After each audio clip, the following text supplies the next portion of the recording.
Okay, I don't think I'm gonna get copyrighted, so I'm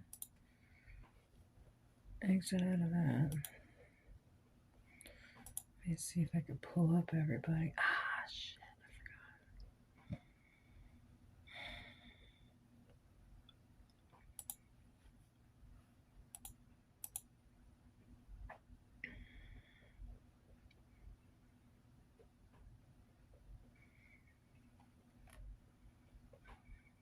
I don't know if it has like a chat box for this or not.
Trying to get everything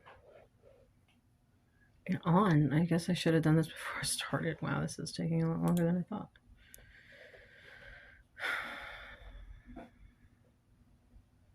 This is me working through the kinks of multi-streaming. Y'all are getting to experience it real time.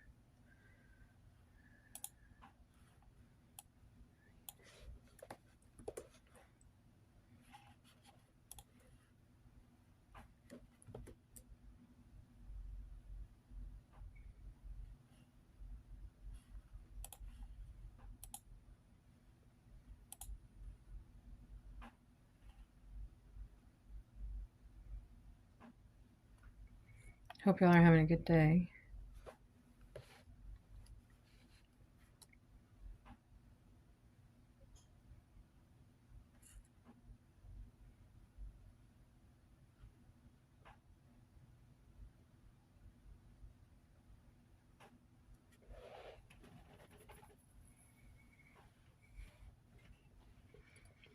Why don't you use any customized attractive thing for your channel to increase the engagement of your channel? I mean, the only thing customized I have is everything that's on there already. That's it. So, hey, Burke one, Oddfall. Hope you're all having a good day. Yeah, trying to figure out how to. It says connect to streaming service.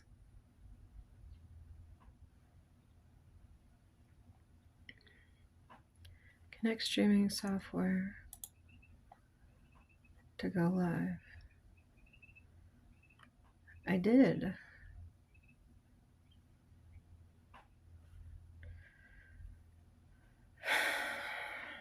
This is aggravating. It worked really, really good yesterday.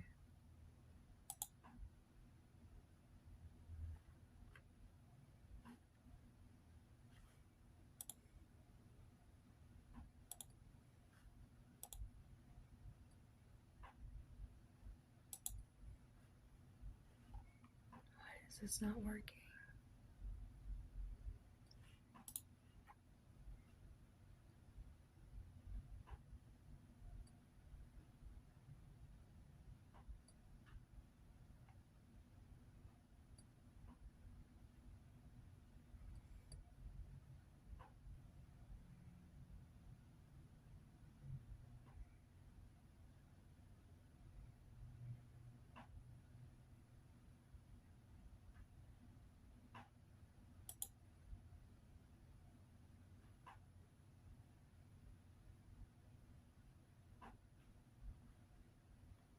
Oh, I have to go back and reset the freaking streaming keys. What? This is so stupid. Oh my god. How bad do you want it? That's all I keep asking. How bad do you want it? Alright, persistent stream key. For those of you who are on Facebook and trying to stream live, especially using a third-party streaming software. So I'm going to have to end the stream. Well, I'll just do it for the next one. Alright, whatever. And guess what? Facebook, you get to lose out. So, things to do. Right. Well, I guess I got this really cute little book thing at Goodwill yesterday. Has my little moon faded across the top. I thought that was kind of cool. I guess I will use it as my to-do shit to do. Because I have everything else listed everywhere else. And I didn't leave a page for notes, so. Oh well. Hope y'all are having a good day. I'm going to keep saying it. Because I am flubbing big time today. And electronics are not working. I need to get this fixed before the 25th.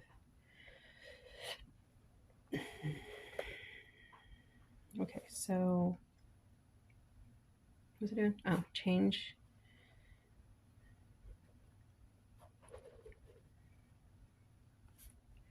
Update.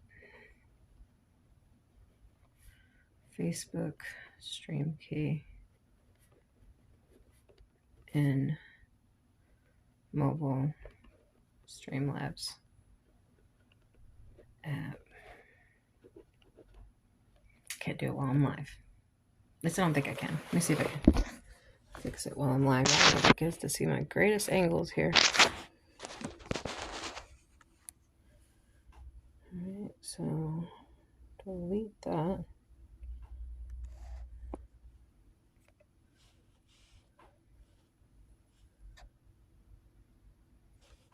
Am I still live?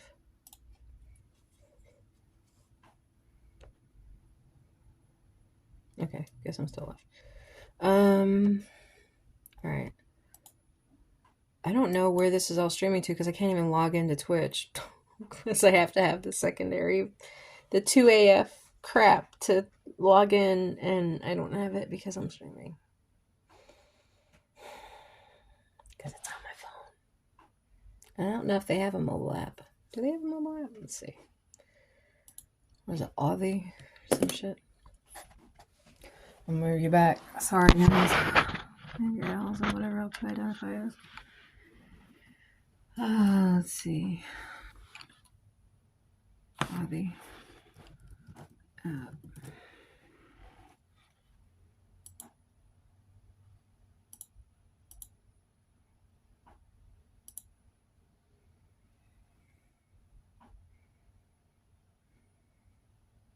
If that's the case.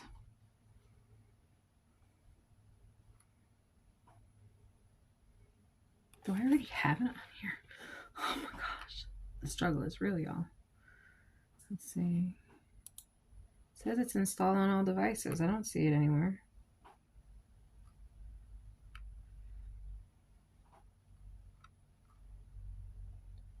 Where is said install? Alright. Oh, this Chromebook isn't compatible with the...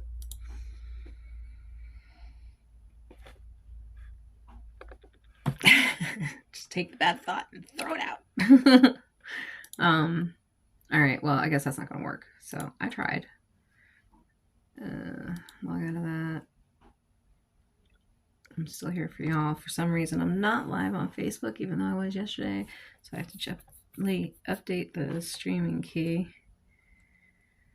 And... alright, so... log into all sites before streaming to confirm connection. It's sad that I have to keep all y'all's websites open just to make sure I'm streaming properly from a third-party website. This sucks. Are you able to stream directly from Kick or like Twitch in any way? Like I noticed that like, for most of these things you have to use it like third-party-ish, which sucks. I don't know. It's weird. Maybe it's supposed to be like that. Okay, so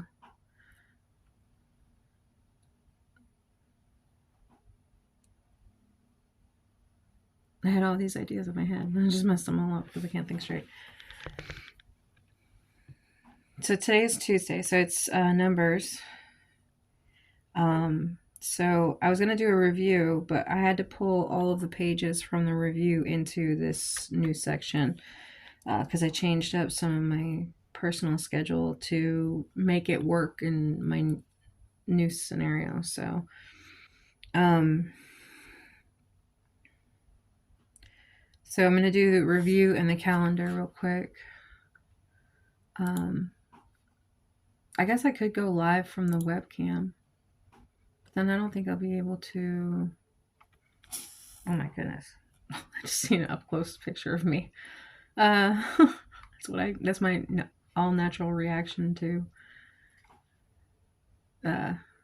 said thing. So how do you go live from the camera? Okay, here it is. Okay, I guess I could do that.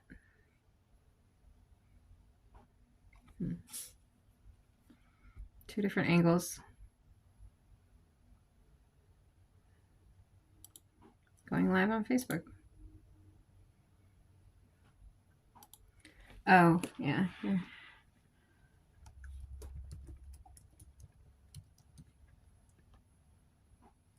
I don't know if it's going to let me do it now. Oh, it's not going to let me change it. Dang it. I don't know if it's going to let me stream from both. This is about to be interesting.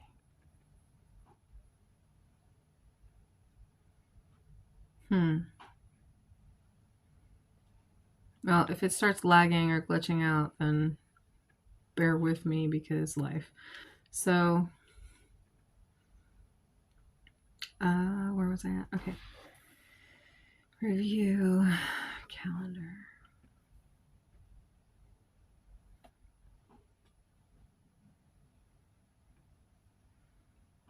Numbers and budget. Now I started making this new calendar schedule, whatever, because I'm going to be switching up some things in my streaming also.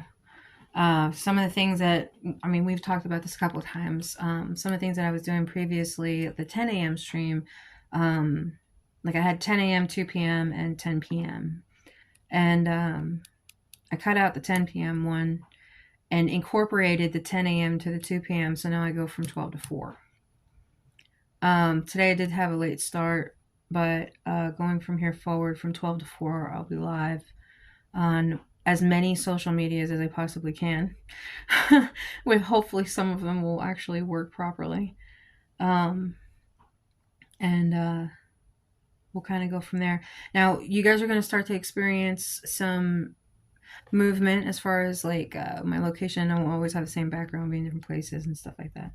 And then I'll also be including, like I said, the 10 a.m. streams that I used to do, which were different pretty much every day. And then house chores, and then the homeschooling. So at 12, it'll probably start off more like, common sense stuff. Things that, for the most part, we learn over time. And then some baseline things that I think that are just good to instill into yourself and into others. And we'll just see how this goes. This is going to be a whole new kind of stream for y'all, hopefully. I hope you enjoy it. Let's see. So, according to the review, I pulled everything into this week. So, For Tasty Tuesday, which would have been today, I'm an hour late, would have been doing an inventory of your kitchen, grocery lists, meal planning, prep. My notes were to look for resources in the area and also mention that there is Hurricane Helen relief, at least in my area in Hickory, North Carolina, because I'm from North Carolina. House chores. Today's Tuesday, so it would have been bathroom, wash and sort and put away for clothes. And then now, as it's coming into 2 p.m., would be Numberz for today, starting off with the review and calendar, workbook and sheets, websites, actual budget, and personal learning, which we're going to talk about some of the... I would like to go over some of the end of year review and taxes too, if I had a chance to, but I don't think that that's going to get that far. But I am going to go ahead and do the Red Book planning for December, and personal learning is pre-algebra through Khan Academy. So we got a lot to cover, and I'm an hour late. So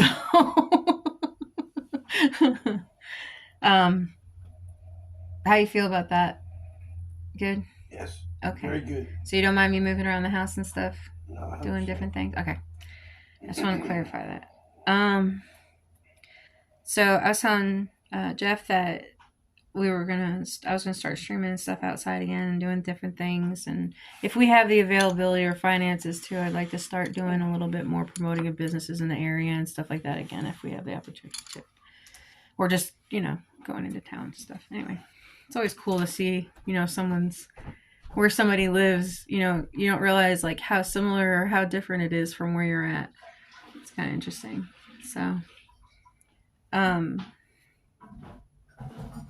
So starting off with inventory for Tasty Tuesday, I can't share the screen. Dang it. Oh well. Let's see. All right, so what I'm going to do is I'm going to try to Google an inventory list for food, like your kitchen stuff. Inventory list for home kitchen. All right.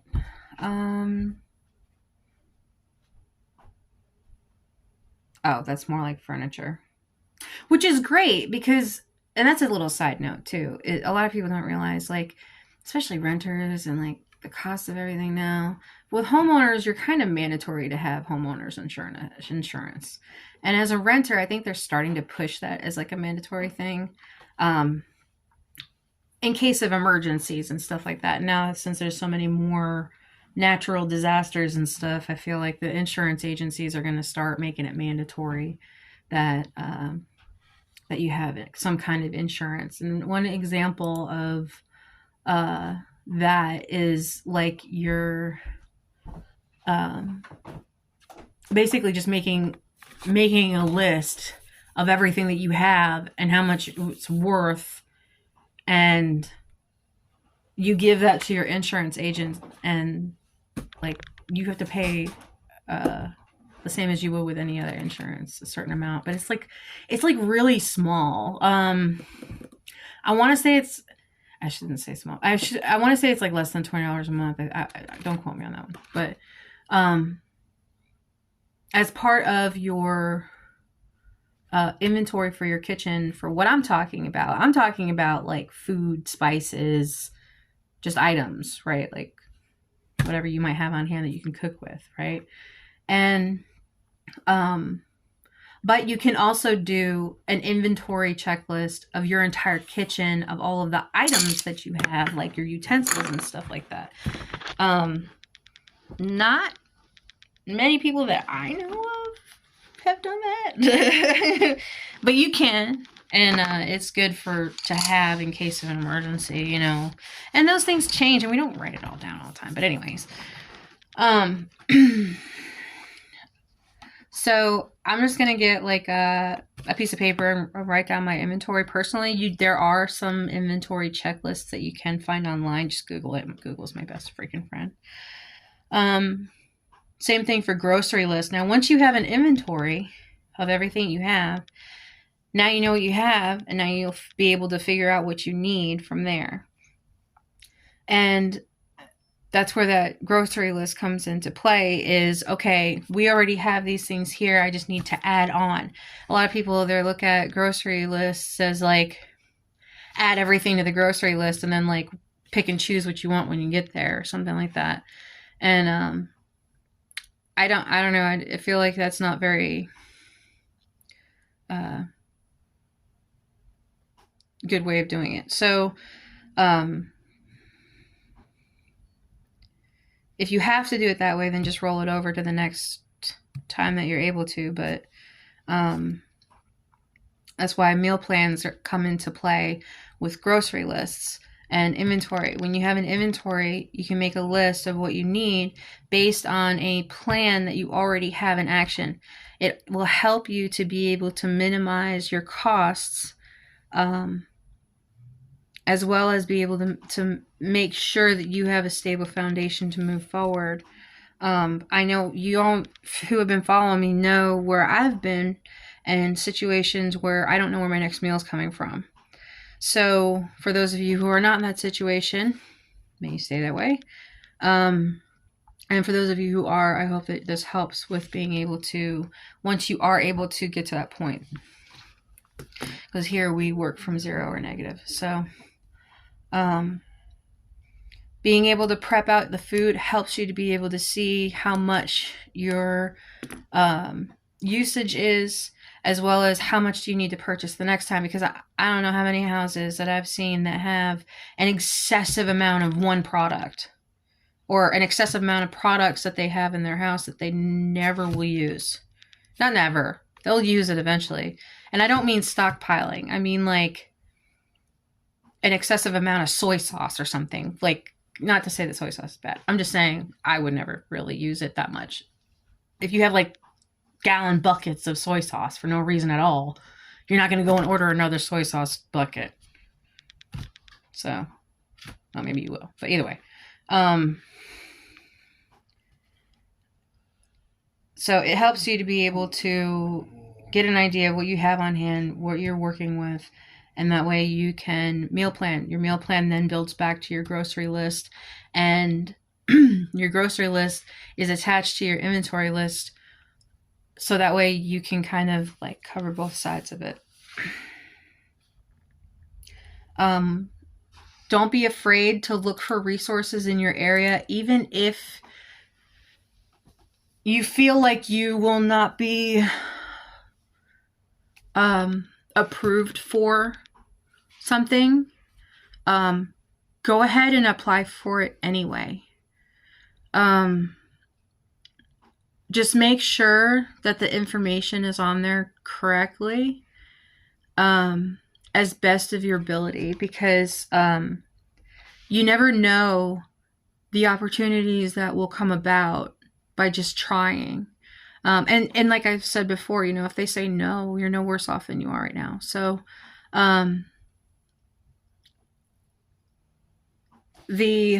okay, so for my area, what I was looking in previously was Iredell County, and Iredell County takes for freaking ever to do anything. So if you do try to go for resources there, going through government agencies, it's going to take a while. If you try to go through local agencies for like third party, like Yoke Fellow, some churches, food box places, trying to think of what else does food stuffs. Soup kitchens, all kinds of stuff. Look in your area to see what's available. And if you're not in need for that, I highly, highly, highly suggest spending some time there and volunteering. You never know, the life that you change might be your own. Let's see. Yeah, it's not going to let me do that. So inventory lists. You can print out your own grocery lists. I just grab a piece of paper and write it down. I do have a printable version of a grocery list online through Canva. That seems to be a pretty legit site to find some really, especially for first starting out, to find some really cool designs and stuff like that. This is not sponsored, by the way. So you can check that out. Just fair warning for anybody. I don't know which one I'm talking to everybody. I can't see the chat. So if you talk in the chat right now, I can't see it. So yeah, I would share my screen with you, but I'm on my mobile on one side and on my laptop on the other. So I can share my screen with Facebook if you want, but I don't think they really care. I don't even think anybody's watching, to be honest with you. At least not on Facebook, because I don't really ever go live on Facebook. I usually tend to go live on Twitch or now Kick. This is like the first week of me going live on Kick, but it's interesting. So, okay. The grocery list, and then you can also print out meal plans and prep lists for items that you'll add to your your Sunday order for me. So I add all of these online orders together, and then I would, when I am financially in the place to do so, I would make all my orders on Sundays. So all of my grocery orders were on Tuesday, and the reason for that is Tuesday, I believe it was at one point in time, I had Googled when was the best time to go grocery shopping to the least amount of people.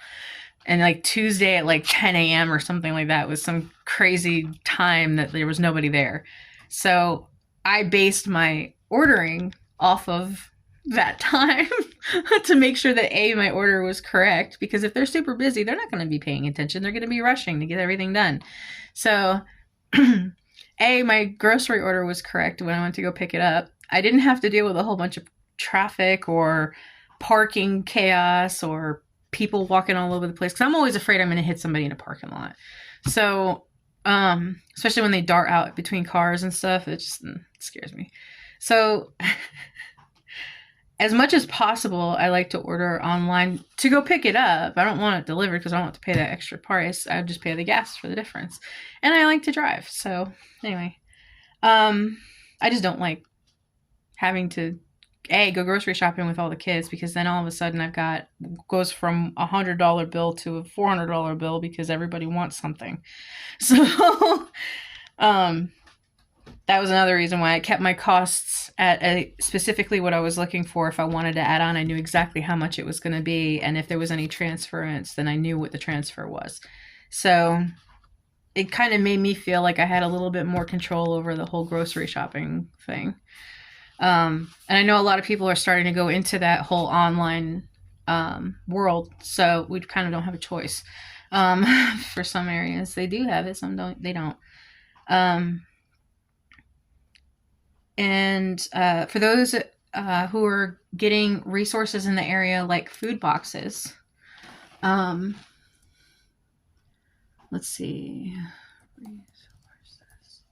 You can check out DSS. DSS is a really great, or I don't know what it's called in your area, maybe CPS. Department of Social Services is basically what it is. It's the people who are over like the food stamps and the welfare and the Medicaid, child services, adult services, kind of thing. So check with them. They usually have like the best listing of local resources in your area, even ones that you may not even have thought of. Like, for example, some churches and stuff like that. They may even have some assistance through local schools, which I'm so happy for. And then I know for a fact that most of the schools now have either a clothing closet, food pantry, like some basic small stuff needs kind of stuff. So if you do have like a yard sale or items that you want to get rid of that you would have sold, but for some reason they're just sitting around, I highly suggest donating them to your local schools. Like I said, you never really realize how much people are going through until you're in it. So, but yeah, I'm not sure if Western North Carolina is still accepting donations for clothing, because I heard that there was a lot of issue with not being able to get the clean water to wash them. So when you're donating stuff to Western North Carolina, think long term. Think more stable things like furniture. Like if you're able to, food is always a staple naturally. I don't know. Just ask them.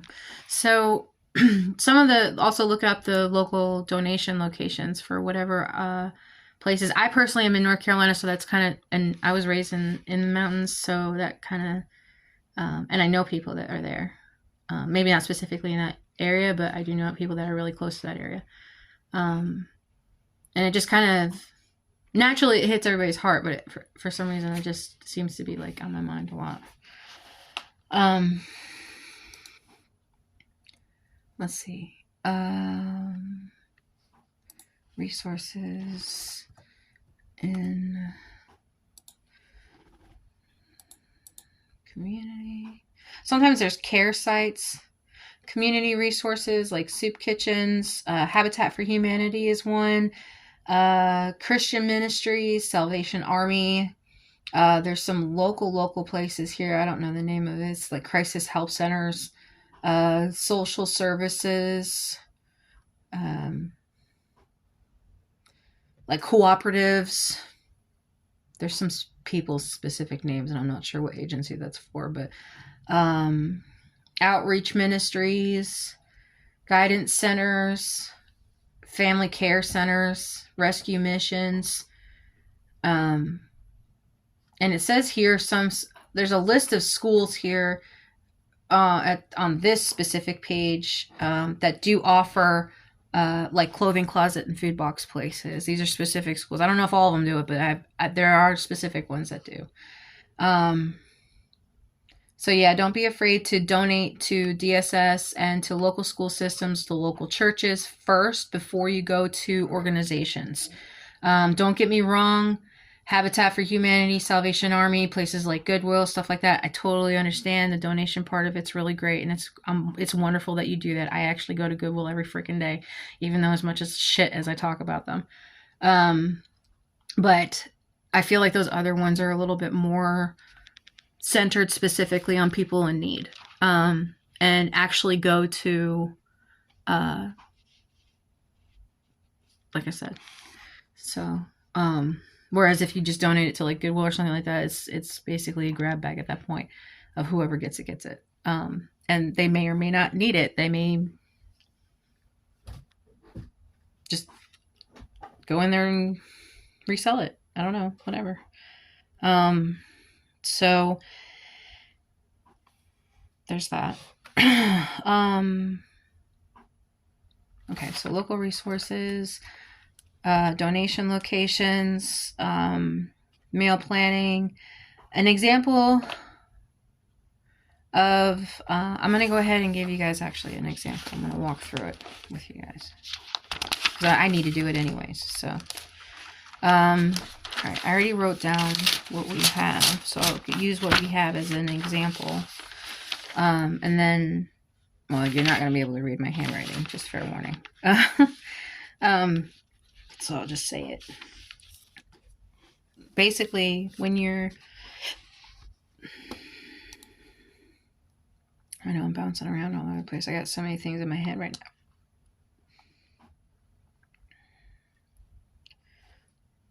now. What I do when I'm meal planning is, or at least what I used to do, is take basically like a master plan of my inventory, and I would have the meal plan based on the inventory, like I said. Then you have the grocery list, which comes after the meal planning. So you have inventory, meal plan, and then grocery list, because your baseline is going to, your base of knowledge is going to be off of what you already have, right? And that's pretty much everybody and everything. So when you do your inventory, make sure that it's as accurate and as complete as possible. Then you make your meal plan based on the knowledge of your inventory, and whatever is missing then goes to the grocery list. Like I said, it keeps expenditures down, and then it also gives you an idea of how much you have on hand as well as how much you may need.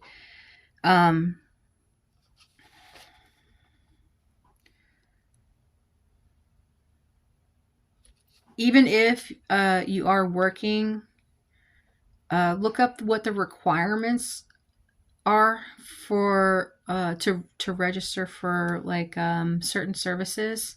Like I said, you might be a little bit more eligible than you think you are. And like I said, it might actually open up an opportunity for you to be able to receive some assistance. Even if and that's what it's there for. It's there for temporary if you need it, and it's there for long term if you need it. So, don't feel bad if you have to sign up for stuff or you have to ask for help. It's something that we all have to do at some point in time in our life. It's actually a lesson for us to learn, is to ask for help. So if you don't ask for help a lot, at some point in your life, you're going to be forced to ask for help. So don't think for one moment that your situation is as it is right now will stay that way. At any point in time, it can change, and literally in a moment. Western North Carolina very much showed me that, and as well as other situations. So, I know I'm kind of like going all over the place here. So, okay, so I've already got a listing. Let's see if I can try to go ahead and build out this. If I can find it, I'm looking in my Google Sheets. Master list, home schedule, monthly budget, school schedule, name list, waiver. Come on. Social media posting. I want to say it's in the home schedule. Let's just do it. Yes, it is. Okay, perfect. So, and I know this is, okay, this is how my brain works. I'd make things like 1,000 times harder to make life easier, if that makes any sense at all. Now that I look at it, my way of making things easier looks like, I can just imagine what y'all are going to think as soon as you see this, because I don't show this to anybody. I think I've shown this like maybe once in a stream like 3 years ago or something. So what I do is, and y'all don't laugh at me. Hold on. Okay, so maybe Facebook, y'all aren't going to get to see this. Just fair warning. I'm going to switch the screen around. You're not going to be able to see it very clearly, but at least you'll get to try to see it. So let's see what we can get. So here is I do, the days. I get like a Google spreadsheet, right? Y'all go. I can already hear you laughing.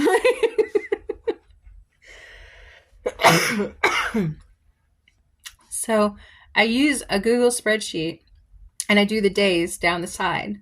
And then as I'm going across, I write breakfast, lunch, dinner, if I'm going to make a dessert.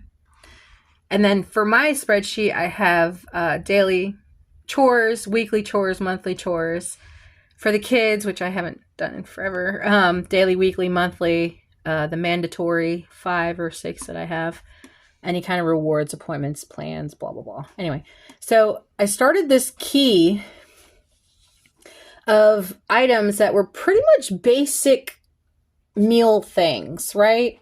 Let me see if it'll zoom in. Oh, it is. Okay, good. Like desserts, meats, carbs, veggies, fruits, breakfast, lunch, dinner, blah, blah, blah. So I would put all of these, like I would pick like 7, right? And then some of them would have like a random or like a none in case of like pizza, for example. You're not going to have carbs and veggies because it's on the pizza already anyways, for the most part. And then, so I would put this into a generator and I would let it pick at random what my meal was going to be.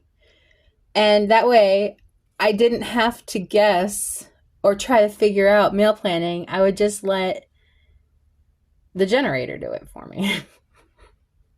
So I'm laughing so hard. I don't know why. Don't mind me. I feel so nervous right now. Like, this is not something that I normally show somebody. So, and then, like, I had a little listing on the very bottom of who did it, which was the chores, like trash to the curb, cleaning out the fridge, toilet inside and out. And then I had the days. I had it, like, all... I had entirely too much time on my hands. This is what I have. So I made it that way, so this way I can make the meals, and it basically took the guesswork out of trying to figure out what the fuck is for dinner. And for nights that we decided to go out to eat, you just do the same thing. You put in all the local restaurants, and then you just put the generator and let the generator pick it. And there's no fighting. It's a wonderful thing, really. As a parent. So yeah. And let me see. Close unused applications. Your live stream experience performance as you try closing other application or browser tabs. How about this, Facebook? How about you have a nice day? Since you're fighting me today. There. Facebook closed. Anyway, so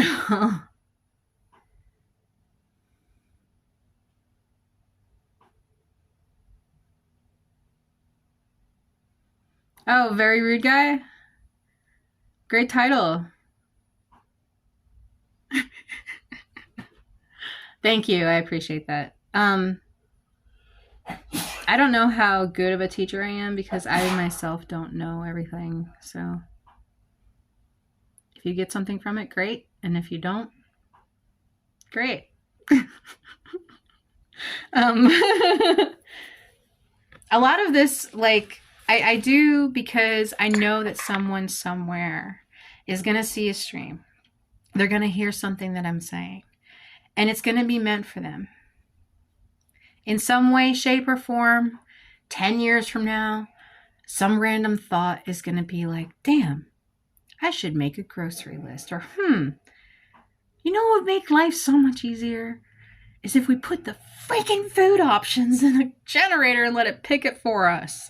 Hey, wait, there was this girl that did that once. Yeah. So, hopefully it works for someone somewhere.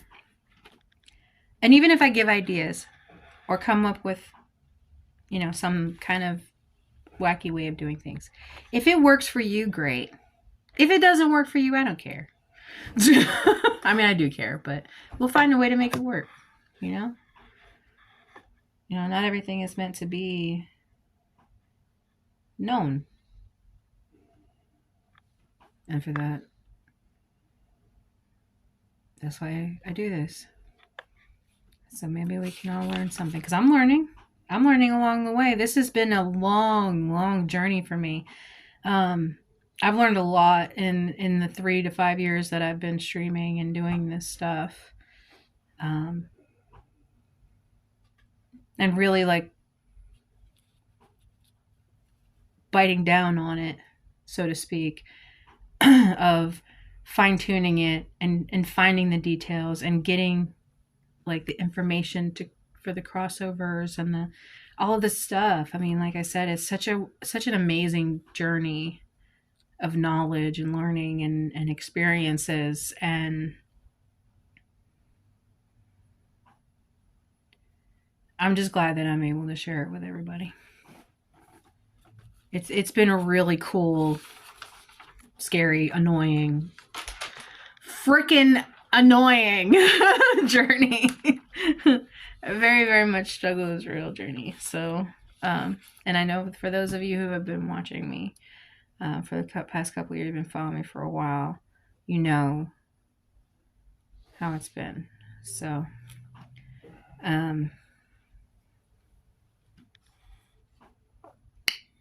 yeah. So now that it's 2. Oh yeah, bathroom. Baby. Huh? You want to switch out that shower head? I don't know. I'm not thinking about right this second. Why? I was thinking because the bathroom chores is today for my list, and I was thinking about switching out the shower head because it's annoying as fuck. I gotta put some thought into it. Okay. Okay. Caught me off guard. Okay. So today's house chore would be bathroom. So it would be basically starting from top to bottom, left to right is the best bet that you're really going to have.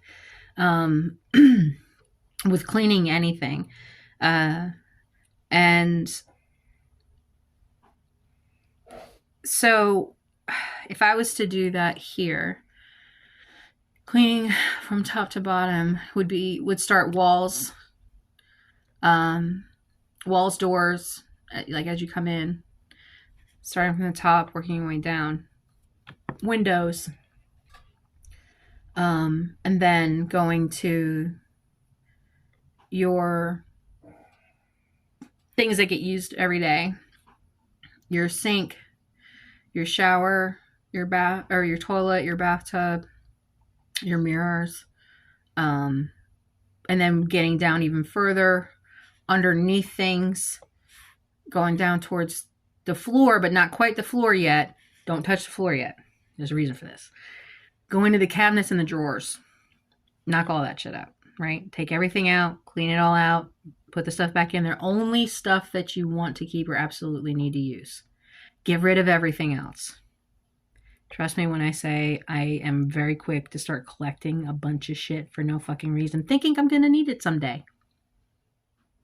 30 years later, it's still sitting in the drawer. So,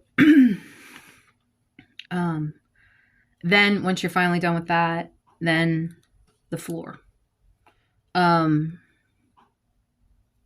Washing clothes. I don't separate my clothes. The only thing I separate is like the heavier stuff. So I go by weight. Towels, I throw them in there, but like for the most part, if I'm doing a bunch of towels, I try to do them all like separately, like in different times. This way it's not so overloaded in the washing machine. And then like comforters and sheets and stuff, I do those all separate. Like I do the sheets with the clothes, and I do comforters by themselves and stuff like that. I don't put towels and comforters together. So I go by weight rather than color. If you prefer your whites to stay white so much that you have to have it separated, so be it. If you come to my house, all your clothes are getting washed together. Just fair warning. So you can sort them, but I don't. For the most part, I wash my clothes on cold water. Unless it's something that I feel is like really super dirty, or like bed sheets, something that's been like sitting for a while and could possibly need to have hotter water, or like work clothes, stuff like that. I would put hot water on and wash it that way. When I lived in the old house and I had to heat up my water to wash my clothes in the bathtub, that was more so like because I wanted to make sure that everything was clean. If I'm going to be putting my time and energy and effort into doing this, I'm not washing clothes in cold water if that's the case. Like, I would rather wash it in hot water and make sure they're super clean. If I'm going to be hand washing them. So, which is weird because you'd think that hand washing I'd want cold water, but whatever. I don't make any sense to anybody anyways. I don't even make sense to myself half the time. Putting away. Here lately, I've been hanging up my clothes more.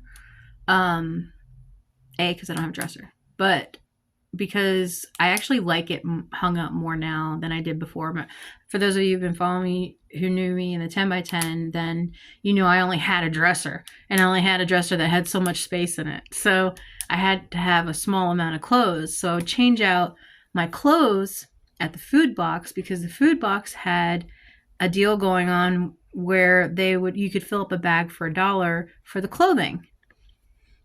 So I would change out my outfits every week because the food box place would do once a week. You could go and get a bag and you can get food and stuff. So I would come in there and I would go and change out my clothes. And I still do that. Like at Goodwill now I have a whole new wardrobe. And like, it looks nice. I constantly get compliments on my clothes. And they're always like, oh, where'd you get that? And I'm like, Goodwill, thrift store. I don't know. Somewhere. It came from someplace. I know. So yeah. Don't be afraid to think outside the box. When it comes to certain things. And then like I said, putting away. I noticed here lately that I've been folding the kitchen towels differently. Like I fold them long ways and then I fold them in half and then I just leave it like that. I don't know if that matters. For those of you who are into folding towels certain ways, I roll my bathroom towels.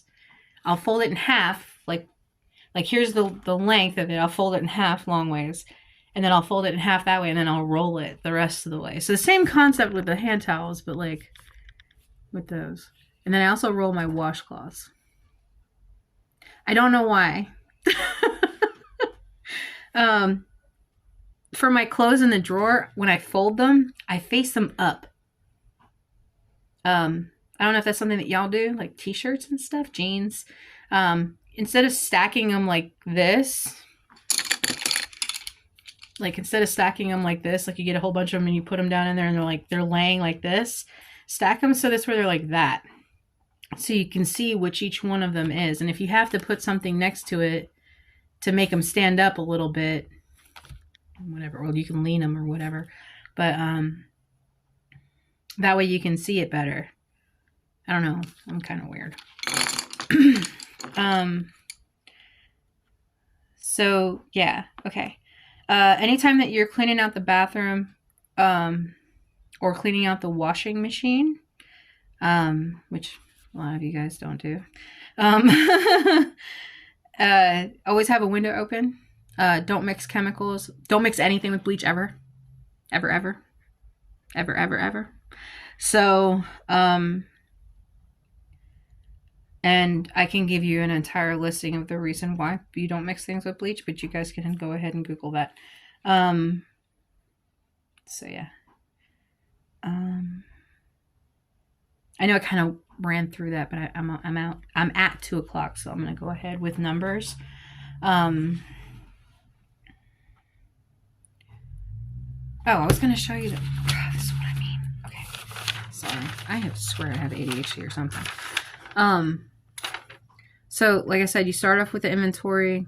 Going back to meal planning. Sorry, real quick. Meal planning, like I said, go per day. And then add the grocery list if you have a piece that's missing. Like say for example, today we're gonna have the what is this called? Fajita mix. Okay, so fajitas. Maybe tomorrow, because we already used the wing. Tomorrow we'll have turkey. Ground turkey, by the way. The next day, maybe we'll have burgers. The next day, I like to switch it up.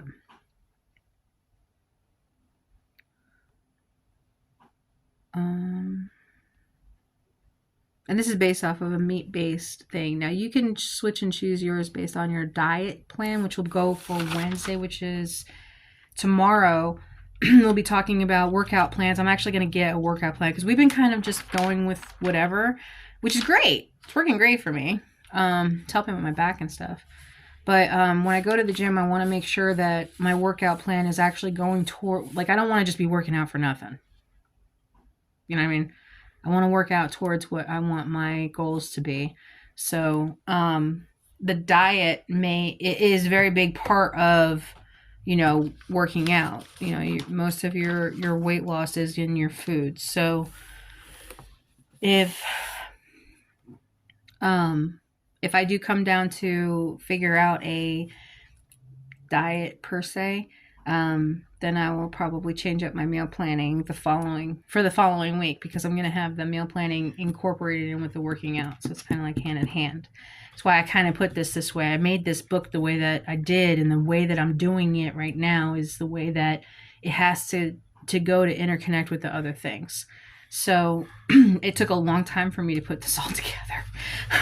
It took me like a year. And I just revised it, which is constantly needing revised. So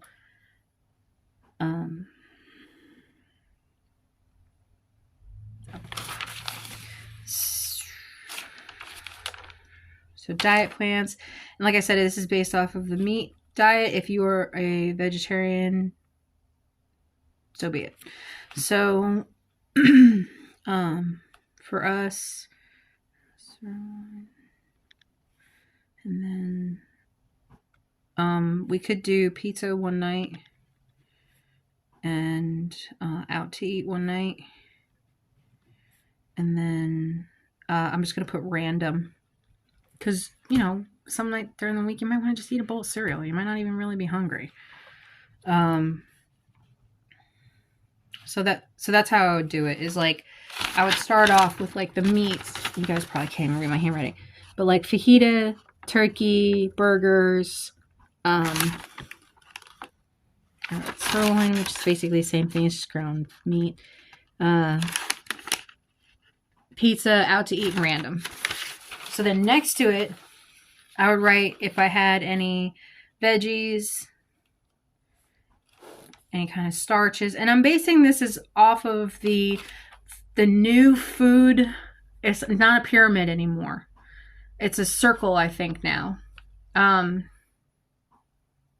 So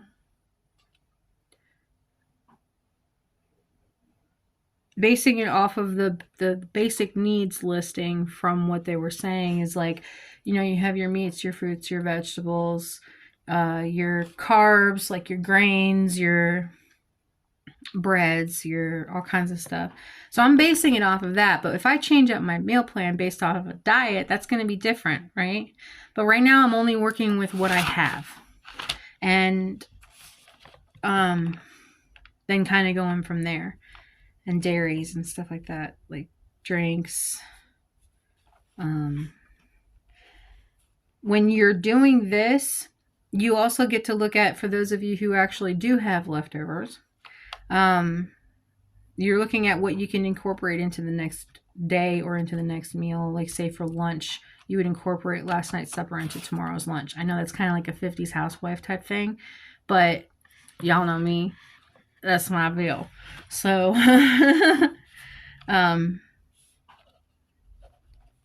so I have that.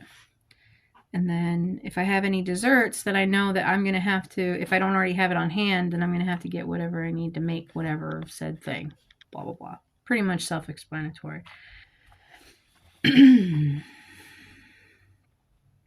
Like, I already know for a fact that the next time that I go grocery shopping, I'm going to need to get coffee, maybe creamer or something like that, some vegetables and some fruits, and because we already have a pretty good stockpilings of meat. So I'll just, talk with Jeff and see what we can get or whatever we can kind of, because there's certain things that he likes and that I like, and you got to kind of confirm it, the foods, because if you have an allergy or if you have a preference, like I know my kids are very, very particular about their food. Some of them are, some of them aren't. Some of them are like human garbage disposals, but it's all good to take after their mom. So,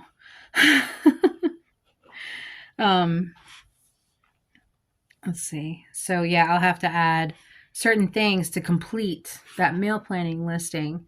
So that way you have a general idea. Plus, it also gives you like this small sense of stability. And I'll be honest with you, there's like really no price that you can put on that. Knowing that for the most part you have it figured out, and granted it may change, alter, or whatever, but you have something to hold on to. And it kind of, like I said, it kind of answers the question for you of what is for supper. And the only problem you got now is doing it, making it, and clean up. Because, clean up. I hate dishes. I hate cleaning the dishes and the toilet. That's like my two least favorite things in the whole house.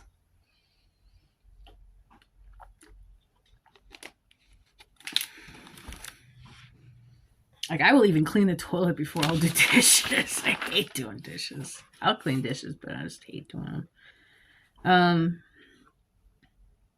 Let's see. All right. So, Numberz. Now that that's it. Another thing that's kind of cool, too, real quick before I get into Numberz. I like doing this, and you can do it your own way. I am an 80s girl, so magazines is my thing. I really like magazines. And they're really cool. Like my mom's real big into cookbooks. She's probably, you guys know, she's got like thousands of cookbooks. And I'm not, first of all, I can't cook that good. Second of all, I'm not that much into it as much as she is to need a cookbook. But when I do need one, I like having a random thing that I could just tear out. If I like it and it goes well, or, goes, if it's something that everybody likes, or if I like it, I'll tear this out and I'll save it and make my own like Frankenstein cookbook. But as far as like, I don't really like, I Google things more than anything. I use the internet for everything. And so for me, if I can find a way to make an online maybe version of a cookbook, which the closest thing I have is Pinterest, right? So, I mean, unless there's some other kind of cooking app or something that maybe I just don't know about, let me know. But I just like doing that. I've always been one of those people that like cuts out things and glues them, or like I collect things that I like. And so things like that, even if it's like a cutout or a tearing of a page, or like, I was just explaining this to Jeff, is like my bedroom when I was growing up, there was like no wall. This is before Facebook. So it was like my timeline, my front page, my social media page was where everything that I liked was literally on my wall. So, and I'm talking like tickets to places, speeding tickets, pictures, bracelets when I would go to a club or something, like little like everything that I had that I liked in my life, I just pulled it all together and I put it on the wall, or I had it on a desk or something like that. And it really like made me feel like that was my room, that was my stuff. This is all of who I am entirely. These are little bits and pieces of myself that are all over this wall. And so when I get recipes and stuff, I immediately want to just tear it out and like put it in a book somewhere. I probably never go back to it again. There's like a part of me that wants to put it on the wall still as an adult. I don't know why, but I don't know where that came from. I tend to go off on these little tangents, so don't mind me. Hopefully you guys can keep up. Okay. Reviewing calendar for Numberz. Numbers is so much fun. Let's see. All right. If you want to, go ahead and check out all my social media. I think it's actually on my page now, so I should be good. All right. So reviewing calendar for Numberz and but yes, I know it's already time. I got it. Open the damn thing.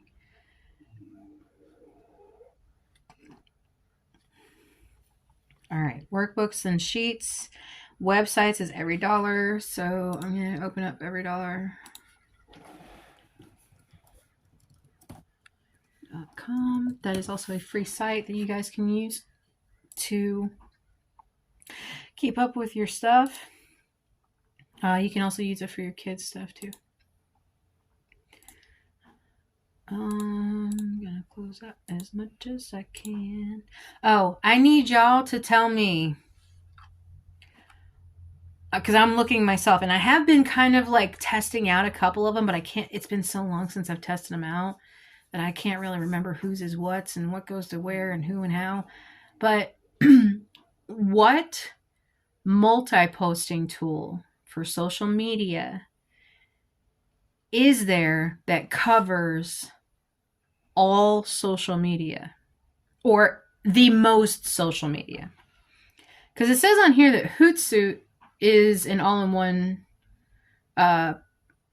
social growth engine, basically posting across all of social media.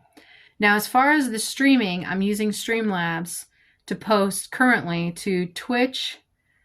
Well, Facebook, I have to redo the link. And TikTok is not coming on. So Kick, Twitch, and what would have been Facebook. So it's only 3 places.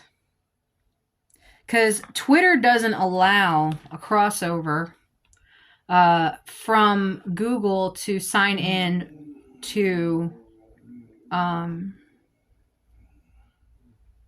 Streamlabs. So you have to manually enter it. But I don't even think you can go live on Twitter, can you? I'm going to test it out right now. See if I can go live.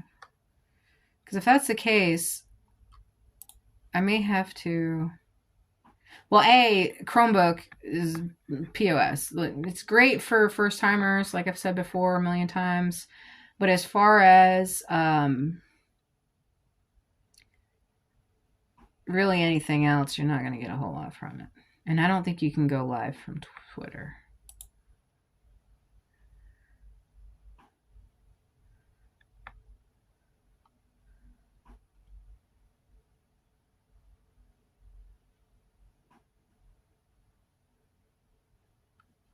See.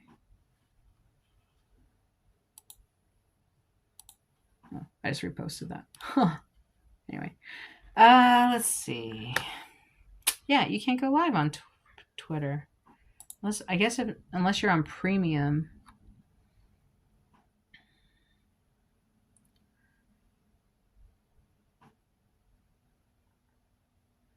Oh, you can post videos to Twitter.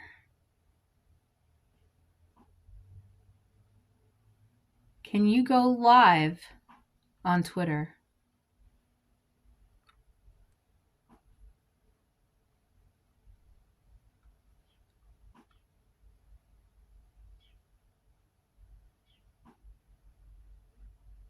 Doesn't look like it. Okay, so it looks like you can just download videos. Well, why does it even give you that option?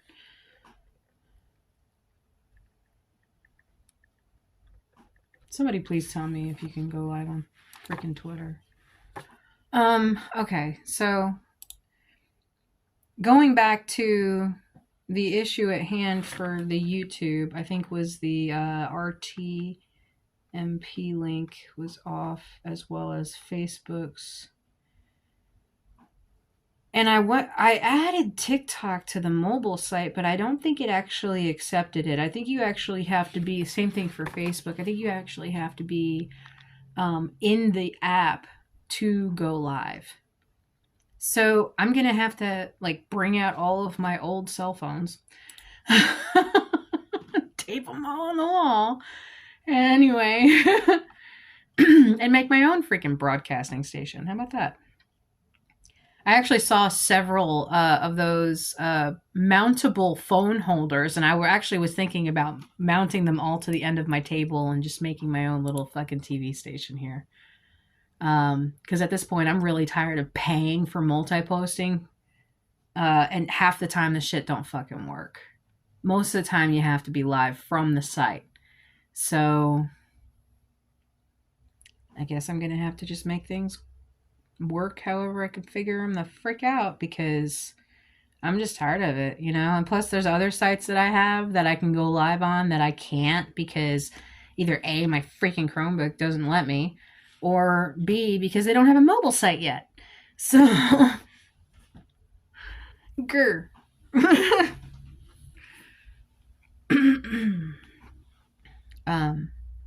So, anyways. All right.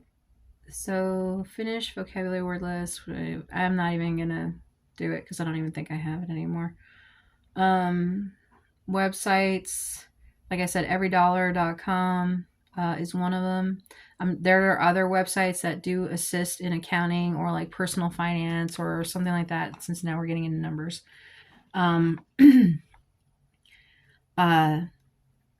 There are a lot of websites. It's very, anytime that you hear anybody talking about like taxes, instantly everyone's like sphincter tightens. And I mean that in the most like honorable way, because it's something that not a lot of us know a lot of information about, and we're afraid that we're going to do something wrong and get in trouble for it. Or maybe we did do something wrong and we don't want to get in trouble for it. Either way. So, you know, learning the baseline of at least what the taxes mean for you in your specific situation. And that can change and alter based on if you have kids, or if you get married, or if you lose a job and you get another job or whatever, or if you're doing online work, or like me, I work for myself. So I have to figure all that shit out. So yeah, make sure that you have all of your paperwork and stuff together. Once the end of the year comes, you're going to have an end of year review, which is next month. And going into January, the reason for the end of the year review is so this way when January comes around and you get those W-2s back, or you get your paperwork back, whether it was like a 1099 or whatever I don't know, however you file.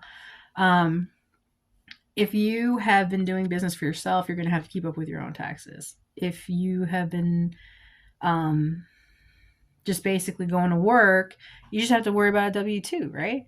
So making sure that your numbers match the W-2 at the end of the year, and then when you go to do your taxes, I personally go through a local tax agency, which is pretty popular, the H&R Block, and I go and get the tax coverage on top of that. It's probably why my taxes are $400 to $600 every year. So yeah, I pay that. So, and you'll pay a different amount for whatever it is that your stuff is doing. And so just keep that in mind now that you're getting close to the end of the year.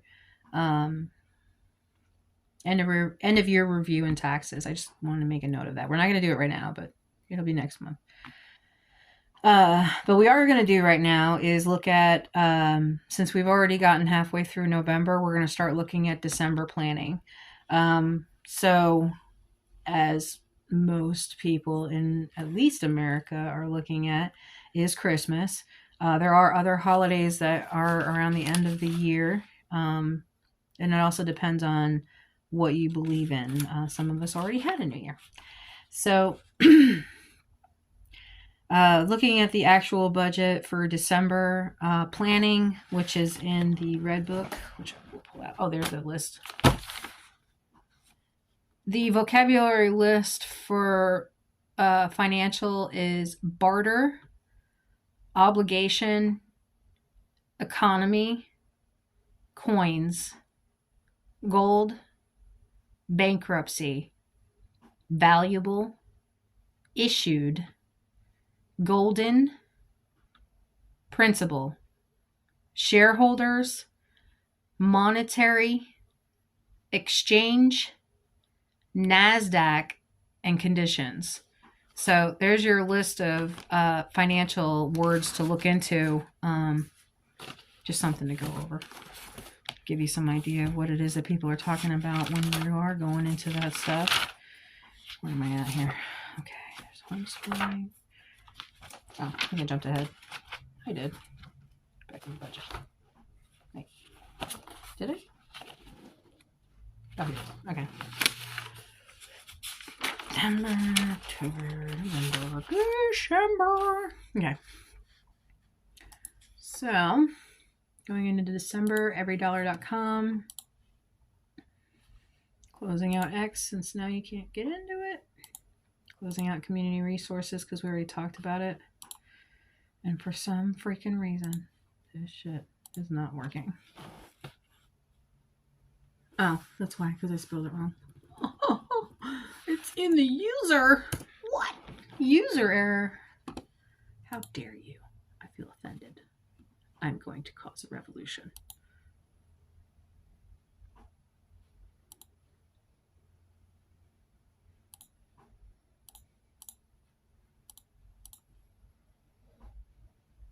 Revolution time starts today, Aquarius.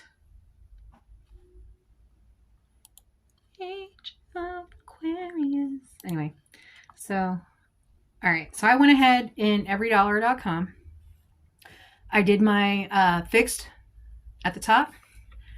I did my variables underneath that. Or no, I'm sorry. I did my income at the top. My fixed is secondary. My variables are third, going into sinking funds. Yes. And any kind of debts. Then, no, debts was above sinking funds. Sorry. Because I'm trying to get rid of my debts as much as possible. I want to start off at 0 or negative as much as possible when I do my fresh start. So, going into the new year, I want to try to be as close to 0 as possible as far as debts goes.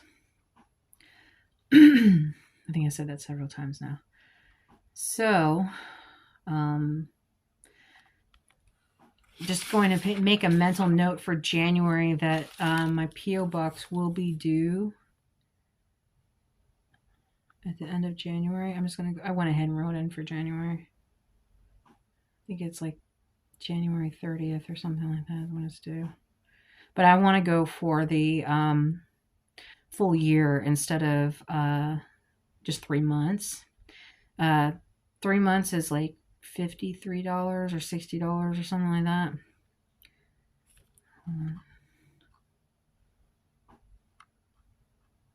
To go down and double check because I only pay it every 3 months, so it's not like one of those things that stays at the top of my thing. Because that's another thing too, is like if you have subscriptions that are quarterly or different than your every month or every week bills,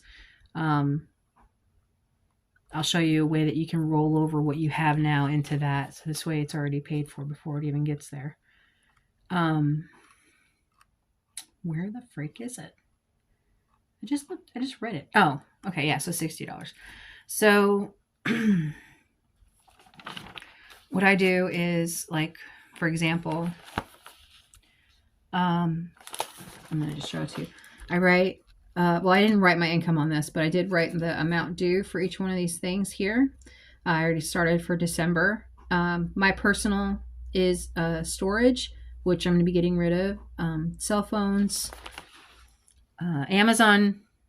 I pay for Amazon, Google, YouTube, and there's one other more now. Oh, yeah.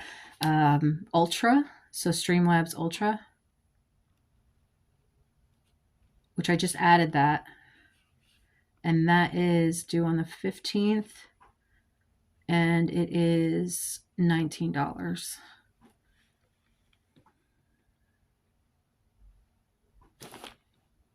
Progression. Bam. So then I also have my gun and pawn, so I have to pay on that. I have to pay the tolls, which I did call and find out exactly how much my tolls are. There's 2 separate accounts. For some reason, they have my name under 2 separate accounts, and the total came out to $642. For the P.O. box, it is $60 for every 3 months, but it's $180 for the year.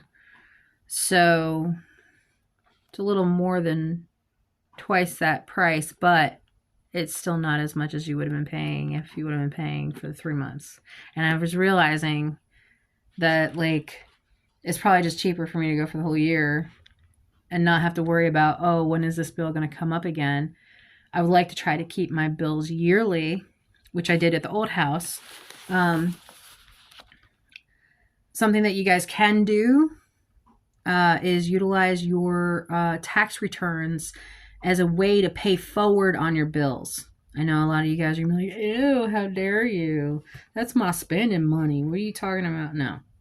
If you go ahead and pay forward on your bills with your tax money that you get back, it's going, like I said, it's going to give you that peace of mind of knowing that things are already taken care of. Yeah, you don't have a whole lot in your pocket, but at least you're good.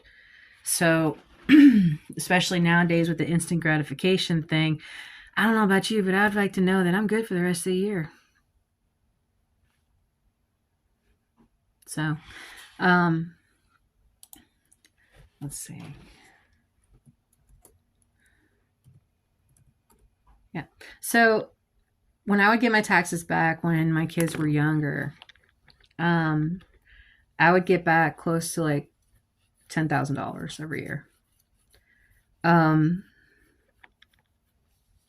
And for, if you're at the time, mind you, this price, you're going to be like, oh my God, what?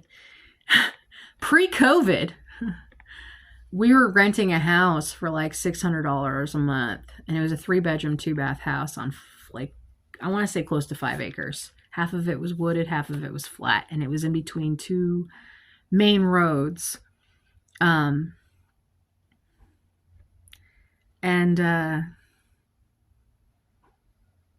Like I said, we were paying $600 a month. So with my taxes, what I would do is that I would put it towards the rent and pay up on the rent.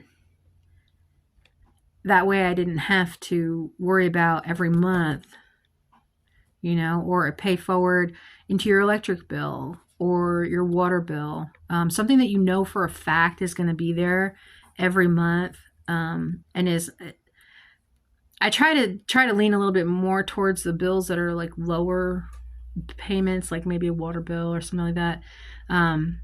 If you figure up a water bill, let's just say approximately you're going to be paying at maximum like what, $50 a month, maybe, because I know I used to pay like $40. So even if I was paying $40, right, it's $480 a year. Now you divide that up by 4, it's $120.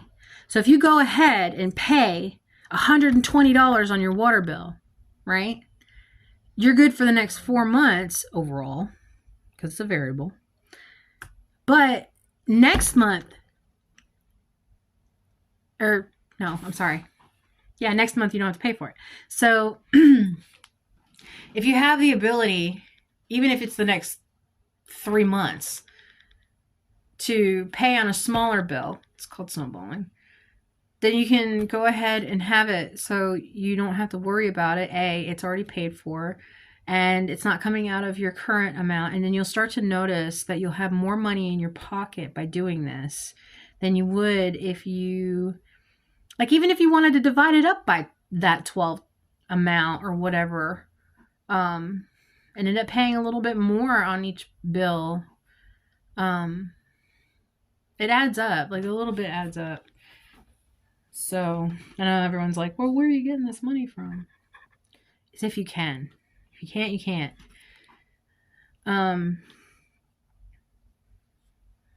Let's see. So another variable is gas, personal hygiene, and household. Insurance is not really so much a variable. It's more of a fixed.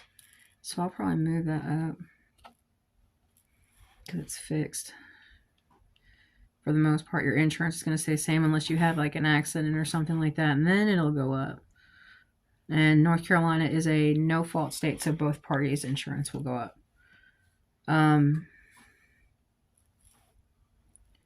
Let's see. Then I have my sinking funds, which is my kids. And then like situations like birthdays, Christmas, holidays, any kind of donations. Donation, I try to keep it at 10% of your total for the month. I mean, isn't that what they ask for in church and stuff? I think it's 10%. So I feel like that's fair. And then you have your savings account, which that comes off the top. Your savings automatically comes off the top. So, because you always want to make sure you're good first before anything else. And a lot of people are like, oh, well, I can't live but a certain way. No, you'd be surprised. You'd be fucking surprised how you could live. Maybe not be sane for very long, but you can survive. I also owe the bank $400. My account got closed after a mix up with Spectrum. Y'all know how much I love Spectrum. Let's see. What else? So you take your income amount, and in everydollar.com, it automatically does the math for you. But it's always good to have a paper backup of what's owed. Now, for people like myself who get behind, I write what was owed previously, what's owed now, and the total. And then whether or not I paid it. Is it paid in full, or is it only paid what was owed? Having those little boxes over each one of them is really important, because if you still owe money on something, you want to know that that money is still owed by the time that you go to get something paid off. You don't want to write that it's paid off if you haven't paid the whole thing. So if you only paid what was owed, like say for example, like I owe storage for this month, right? It's the end of the month almost. So I'm not going to write that like last month I went and paid up. So I paid last month's plus the current month. So I paid this section and this section so that way I could get to here, right? But if I didn't pay the month before, then I would still owe for the month before, even though I'm in this month. And it depends on when the date falls. Keeping an eye on when the dates are. If you want to grab a calendar, if a calendar is easier for you, this is just easier for me. This is how I work things out. I'm just weird and I don't make any sense. So writing down the date can also help you, especially if it's in a Google sheet. You can change it to where you can see the filter. You can filter it so this way it goes in a numerical order or alphabetical order or whatever order you want it to be in. But if you want to just enter in the information and then switch up the dates, then it'll tell you exactly which ones are due which week, which will also help you with the calendar, because then you get to see which week each bill is coming out and when you need to have a certain amount of money by. And if you're going week by week or month by month for some of us, you get to see in each week how much money is needed and how much is spent and how much would it take to get you to where you feel comfortable. So kind of gives you a full overview of everything. And that's how I like it. I like to be able to see everything from every angle. Doesn't always work, but it helps. So workbooks and worksheets are great. You can find a lot of them online. There's tons of budgeting tools online. YouTube is really great for information, especially being able to visually see what it is the person that's talking about. I'm not that great at doing that, but I'm great at watching it. So one of the things that I was doing, and I've been talking about a lot, is the cash envelopes. I do have my binders still. I just haven't done the envelopes. I haven't had a stable income enough for it to be worthy of me to put my time and effort into. And another thing is too, is I'm still digging myself out of what is left of the debt for the past 42 years. So So yeah. The website's every dollar. Whether you're comfortable with the paper side of it or prefer a digital side of it, that both of them are available. I highly suggest you do both. In case of emergencies where your electronics fail you, or in case of emergencies where your paper fails you, always have both. One of the things that I found online was this new pen that they have, and you can use really any notebook, but they do have a notebook that goes with it. It's kind of really cool. It's like a little spy pen. It does do recordings and stuff like that, but the main thing that was really cool about it, at least that I thought, was anytime that you write or draw, it transfers from the pen to your computer. How much do I write? And how much do I have to transfer? And I don't know about you, but I still like to doodle and draw. And for those of you who are artists, I know you guys used to have like I think it was an iPad pen or something like that. It was really crazy. But for those Android users like myself, no, I'm just kidding. We find innovative ways otherwise. So same concept, different design, different maker, same process, I guess. Anyway, so but that's something that I really like, and I'm definitely looking into it. It's on my wish list, but it's not exactly like, it's one of my bougie items. The pen's $200. So yeah, but you know, I'm just saying, you know, anyway, it would make my life a lot easier after I get past the part of learning how to use the damn thing. So y'all look into that. I think it's called Scribe or something. I don't know. So I have all my income at the top, which is 0. And then I have my dates that they're due, and then how much is due, how much is owed now, total and paid. So that way when you're working out your bills and stuff like that, you have everything all listed. You know exactly where your money is going. And like I've said before, money likes to move. It wants to know where it's going. It likes to know that you have a plan for it. And I know I'm kind of like talking weird, but it really does. It's frequency. Money is a frequency. And you have to be in that frequency to receive. So having the thought process that's going into, okay, well, this is where it's going, this is where it's going, this is where it's going, this is where it's going. Even though it's not coming to you and staying, it's going right through you. You are then in charge of how that money moves. And you're responsible for that. So having a plan and having an idea really does help. And like I said, at a baseline, it gives you some structure to work with. But if you don't know how to do math, that'd be really difficult, wouldn't it? Learning numbers is a very arduous process, I feel like. Math has always been like a frenemy.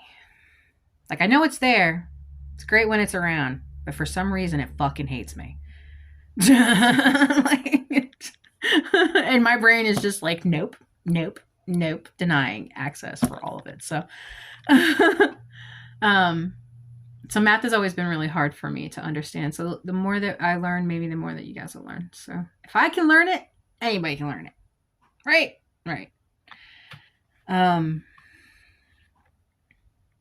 So, okay, we did December planning.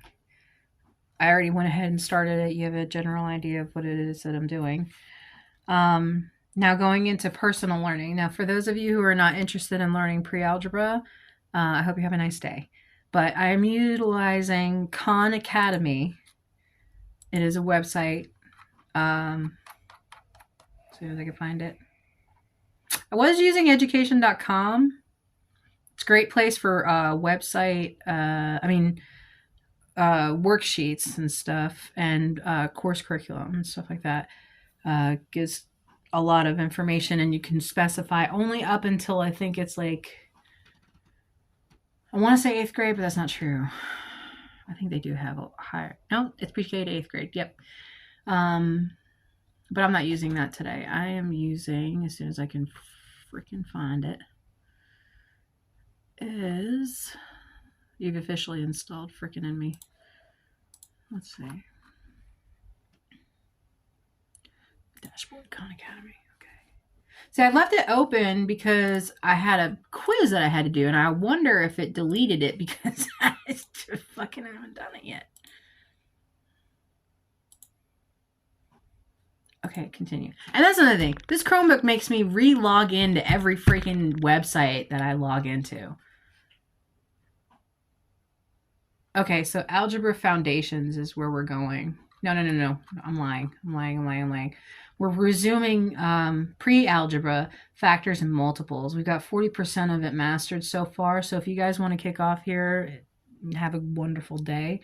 For those of you who are interested in factors and multiples in pre-algebra, please stay. Because I'm going to be learning. This is legitimately, you are learning with me. I am learning this in real time. So you're not learning it alone. I legitimately am learning it while I'm on the stream. So if I fuck up, it's because I'm fucking stupid. It's because I'm learning, you know? So give grace to yourself and to others. And understand that you're not alone. Everyone goes through things, and everyone learns in their own ways, and everyone learns different things at different points in their life. And sometimes they don't learn anything at all, and sometimes they learn too much of something. But we're going to try to continue from where we were.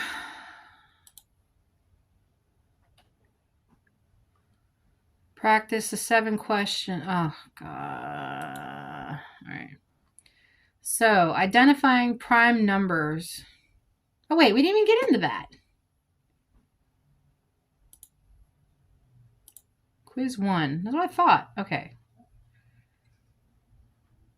Why do I need an update?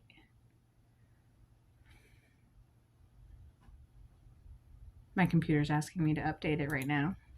It's saying to restart it to update it.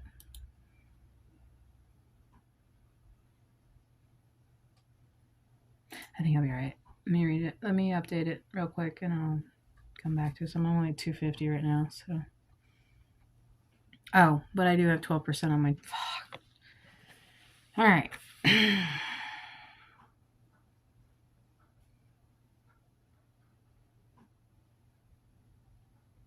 I was about to say, you better turn back on. Didn't want to turn back on for a second. I was like, excuse you. Hello. Wakey, wakey.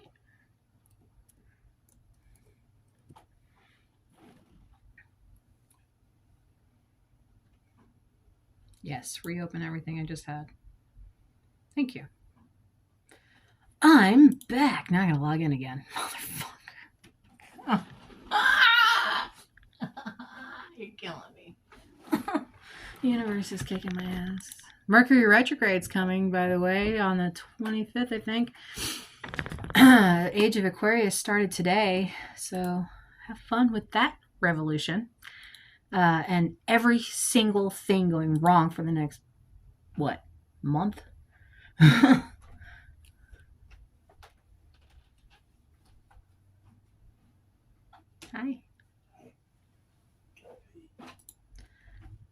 Let's see.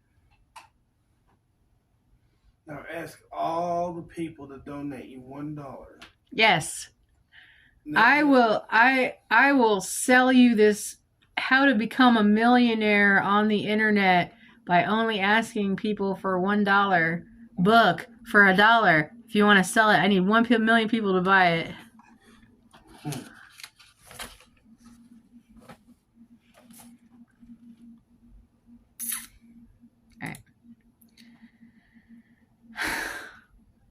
Doing math or algebra is like waking up in the morning and someone giving you a 7-course meal as soon as you wake up.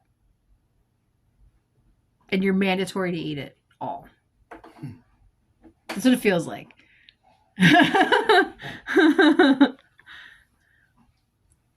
Which equation best shows that 48 is a multiple of 3? Okay, so another thing is my memory. Having to remember the processes that it takes to do the math in the first place. Oh, my brain already hurts. I haven't even started the question yet. All right, so it is timed, I think.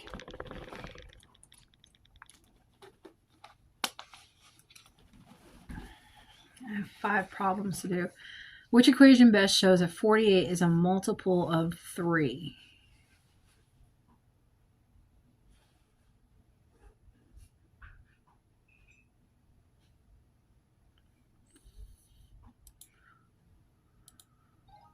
Oh, sweet. I got it right. Okay, good. It says 3 equals 48 divided by 16. All right. What set of numbers are shaded on the hundreds chart? It's 1 and 53.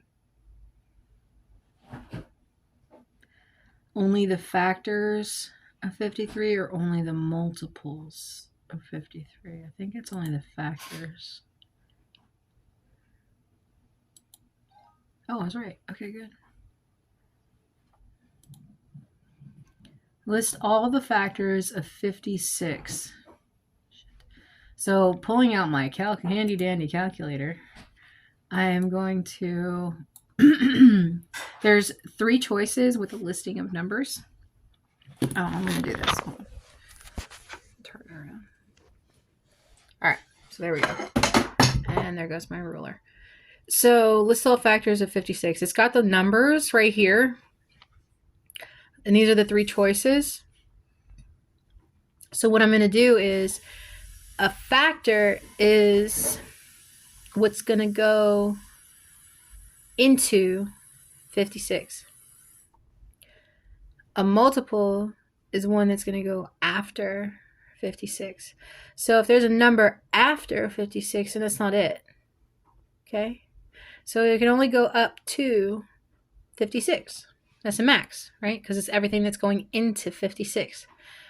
So I'm going to use kind of like a dual thing here real quick. Let me turn it over, angle it a little bit. Okay, so I'm going to take 56 and divide it by 28. And if I get an even number, then that's right. So I'm going to clear that and do 56 divided by 14, and it's an even number. So let me try 56 divided by 8, an even number. 56 divided by 7 is an even number. So I can pretty much already tell, maybe I could be wrong, that that's going to be it. The reason, and let me go back and double check it. The reason why I say that is because if you try to take 56 and divide it by 6, you have a decimal, and there's numbers after, so it's not a whole number. Plus, it's an odd number, or no, yeah, it's even number. So it's got decimal, or no, it's not. Anyway, so it has a decimal, it's not a whole number, and so that's not it. That's why. So then, Elijah tried to shade all the factors of 50 in the hundreds chart, but he made a mistake. So the factors of 50 going into 50, okay?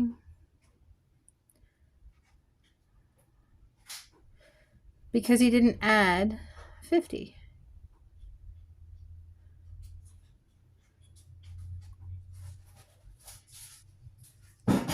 Yeah, there's always an even number of factors. Elijah only shaded the factor of 25 instead of all of the factors of 50. He only went to 25. See? which of the following numbers is a multiple of 9? So best way to do that, which I mean we already kind of figured that out. But anyway, what you'll do is the number divided by 9. So 39 divided by 9. There's a decimal. So it's going to be wrong. So 77 divided by 9. There's a decimal. So it's going to be wrong. It's like a little hint that gives you an idea to know that to keep you on the right track. Yay! And it gives you this little like celebration thing, which is super cool. I don't know. I'm 42 years old and I'm thinking this is pretty cool. I wish that I had this when I was younger. So that way I could have learned a little bit, I feel, easier. But there's a lot more inclusive things available nowadays. Whereas when I was younger, they locked me in the closet all first grade, the principal's office. Because I was an unruly kid. I literally sat in a desk in my principal's closet. Yeah. Like from most of first grade. So yeah, learning is different for everybody, and don't get hard on yourself if you have to learn what seems elementary style, especially when you're grown. It's okay to start from 0 again. It's okay to start from negative. Okay, it's just the fact that you're starting, you're trying. So, and don't give up. I mean, I'm saying this to y'all, but I'm saying it to myself as well. So,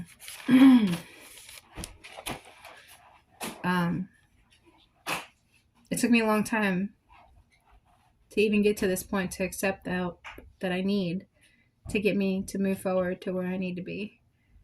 So, like I said, give yourself grace and time to understand that, you know, things happen and none of us are perfect.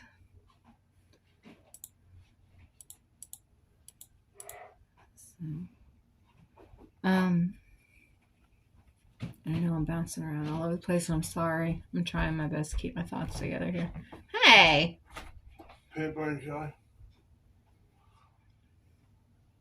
If you want one, I'll make you one.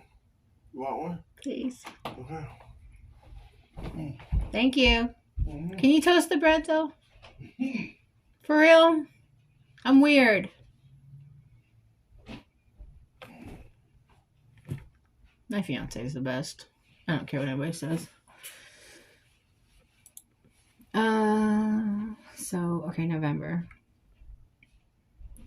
Let's see. So, okay, I got storage in there. So I got all my income. I got my storage. I've got all this stuff, right? And I personally only get a certain amount of money every single month, if I do get any at all, right now, which I'm working on that. We have new adventures coming ahead. So,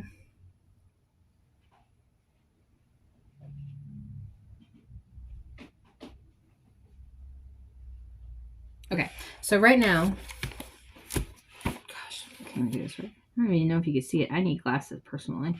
All right. So I don't owe anything for any of these right now, because they're all paid up right now, except for storage. So I still owe that right now. So, oh, for December, though. Never mind, this is November. Backtrack. Okay. So, all of these are already paid up, right? Except for this one. So, for December, I'm supposed to be paying at the end of the month. But, if for some reason it doesn't pay by the end of the month, I have to pull it into this next one, right? Remember I was telling you guys about what's owed? So if I don't pay at the end of this month, then I have to add it to this one, and then I have to pay that owed first, and then the new, or both of them together, if I want to get caught up.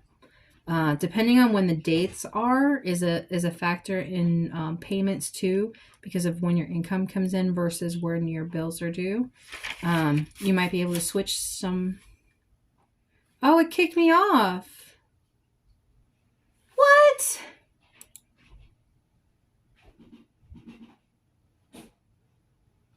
Or maybe it didn't. It says go live. That's so weird. It says that I'm live. Anyway, so yeah, so I'll have to switch that into next month. If for some reason I don't. Now, if I start off next month and I'm starting off fresh, then I don't even have to worry about this. I'll just worry about whether or not I paid it, right? So this layout is not the same as this layout. This layout was for my pay it forward. This is when I was working at the lawn care place, and I was getting $400 a week.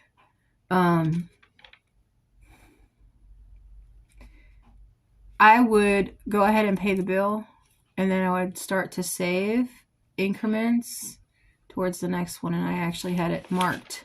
This was really the only way I was able to get out of debt. I mean, sticking to this was legitimately the only way that I had to do it. And it may not work for you. It may work for you. It may not. I don't know.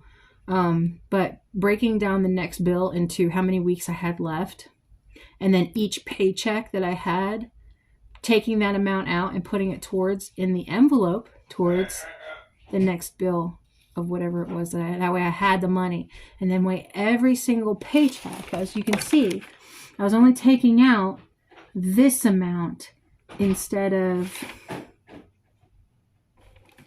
this amount. And that's what I'm talking about as far as freeing up your money. When you break it down like that, if you get paid every week. I like getting paid every week. I can break it down, and then I have more money to put towards other things that are building blocks towards my future. Now, I'm going to be honest with you, not a lot of people are going to be able to do this. For those of you who can, do it and see how it works for you, and let me know how it does for you after a month. So if you start doing this right now, say you get paid every week, right? How many? Hold on. Say you get paid every week. Oh, shit. Sorry, guys.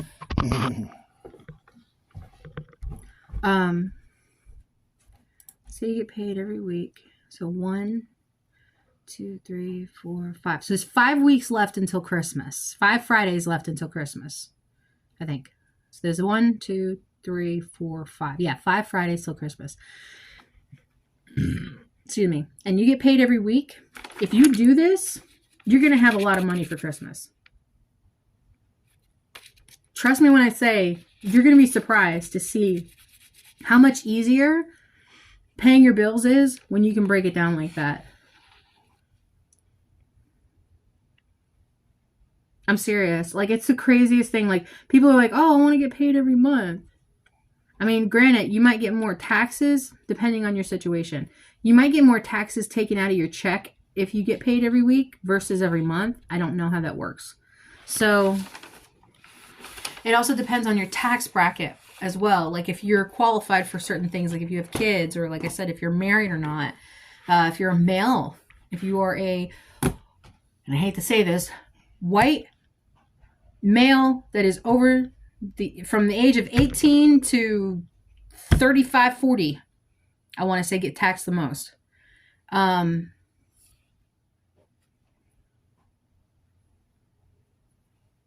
I was working at the landscaping, the most taxes that I got taken out of my check was like $80 every week. So do the math on that one. How much it would be a month, and however much it is for y'all. You may not have as much take home to cover that, but that's how I worked it. And I tell you what, by me doing that system right there, that envelope system that I was talking about, that's literally the only way that I was able to build up to start saving for a house. That saving for that house ended up putting us through a year of not having any income. So, like when we lost the house and everything, I was literally one day late in paying my rent and I lost my house. 10 years we were living in that house.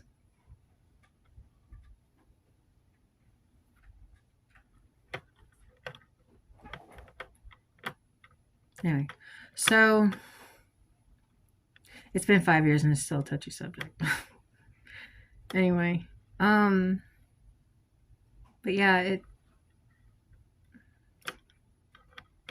it helped us to be able to deal with life after, like during and after. When I lost my job and I lost my cars and my partner and everything. So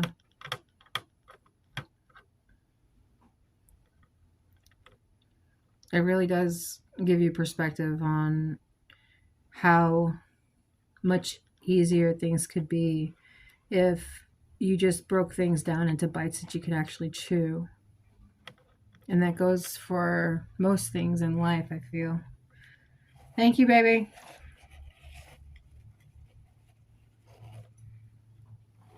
I don't think he can hear me. He's got his headsets on.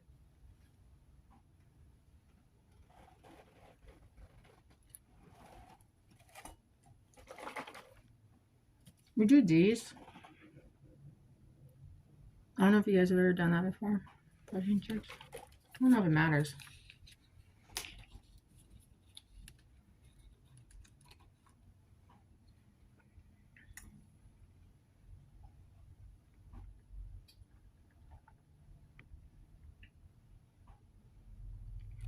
I'm not real sure what you mean, Bonnie, by customized attractive thing for your channel to increase.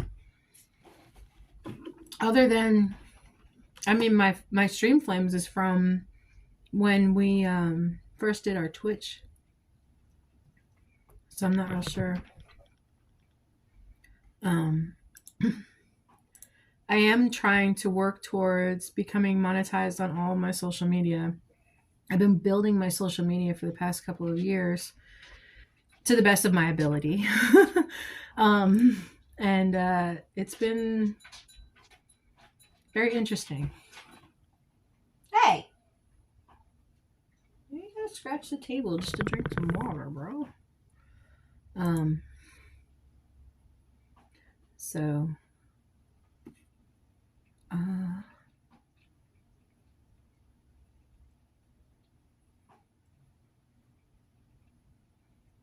yeah, anyway, okay.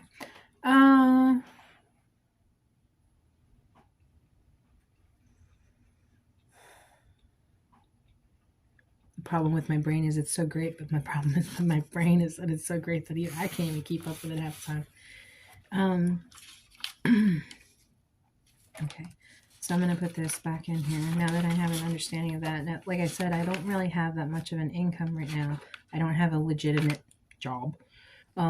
So I am looking to get paid from this because I've been doing it for so long. I put so much of my life and energy into it. I feel like I should get something back from it at this point. And what the hell am I doing it for then, right? Oh. I just came across the writing that I did randomly in my book. I'll go back to the pre-algebra learning here in just a second. As you can tell, I'm avoiding it like the plague. Here's to Tomorrowland, wherever you may be. Let the past dissolve away any pain. Face first into the frozen winds of the future. Just keep breathing and know that everything will be all right. The ocean leaks from my eyes. A wretched pain engulfs my very being until there is nothing left but my thoughts. Fallen on a double-edged sword with my own design, forged in the coals of a predestined time, shaking in my bones, routed by the shockwave. Betrayal from your own mind, rise or fall, no one can have it all. Or so they say. Family or career, why not both? To be fair, equal portions to be shared. An agreement. You already know the answer, mind reader. When nothing adds up, it's time to subtract. Continue to be a good person and pray for the ones who truly need it separately, as a PS at the end of every message. Double check yourself who, what, when, where, and how, and ask yourself why. Never ask for clarity because it might just blow your mind. Donate every month and answer the call, even as old phone ringing sounds. You have to realize that sometimes your visions and dreams may not be the same as others, and that is okay. That it is okay to be different.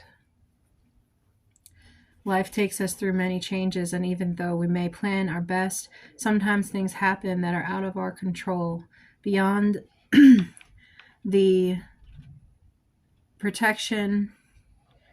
The circle of protection is a wilderness unknown, full of fear, a new atmosphere. It takes time to adjust. Strange things after the perception, like a ripple in time, scribed by yours truly. And I'm going to go ahead and sign that. 2024.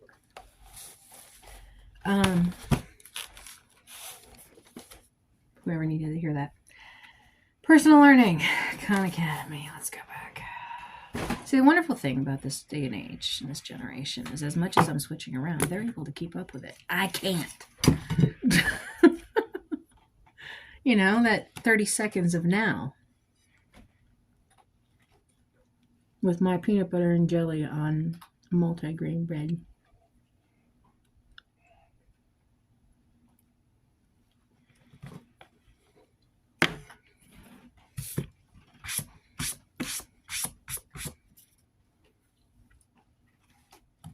Okay.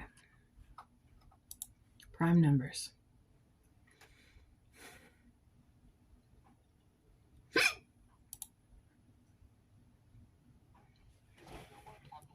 About what it means to be a prime number. And what you'll see in this video, or what you'll hopefully see in this video, is it's a pretty straightforward concept, but as you progress through your mathematical careers, you'll see that there's actually fairly sophisticated concepts that can be built on top of the idea of a prime number.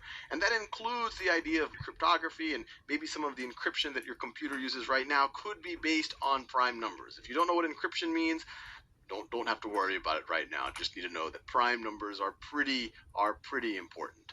So I'll give you a definition, and the definition might be a little confusing, but when we see it with examples, it should hopefully be pretty straightforward. So a number is prime if it is a natural number,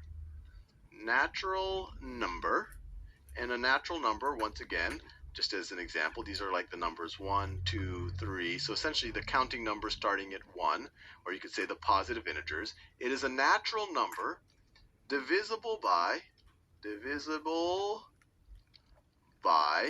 exactly two numbers, or two other natural numbers. Actually, I shouldn't say two other. I should say two natural numbers.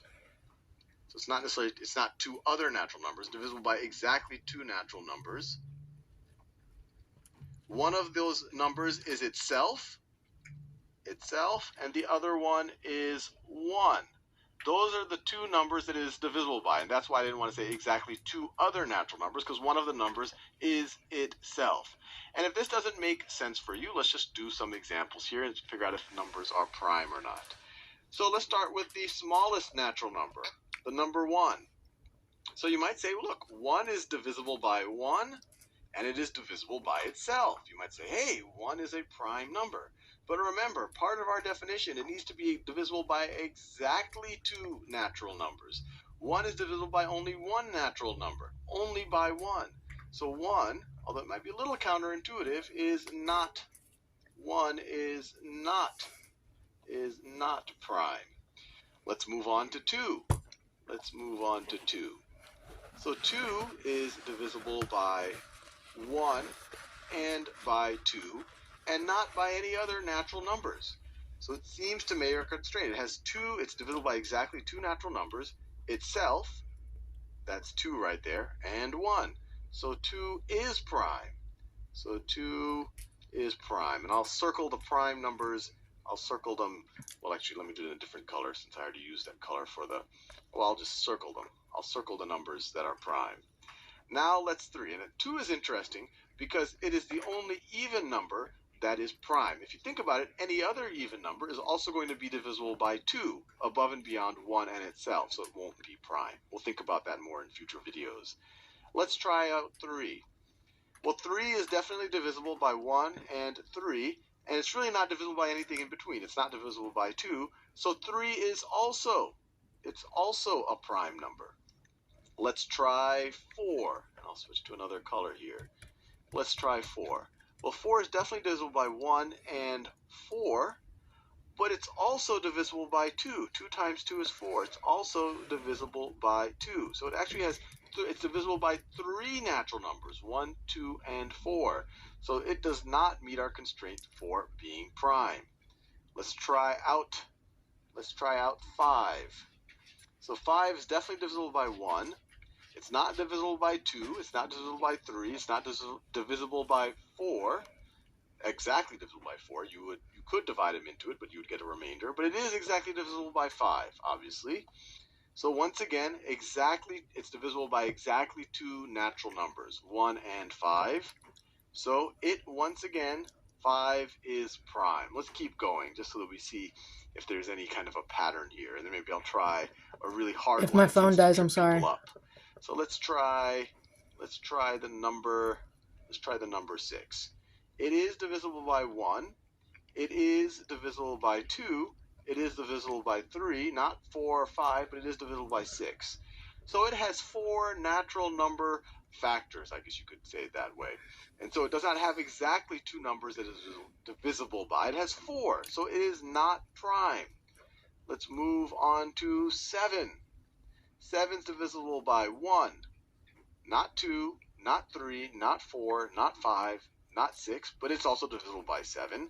So 7 is prime. I think you get the general idea here. How many natural numbers like 1, 2, 3, 4, 5, the numbers that you learned when you were 2 years old, not including 0, not including negative numbers, not including fractions and irrational numbers and decimals and all the rest, just regular counting positive numbers. If you have only 2 of them, if you're only divisible by yourself and 1, then you are prime.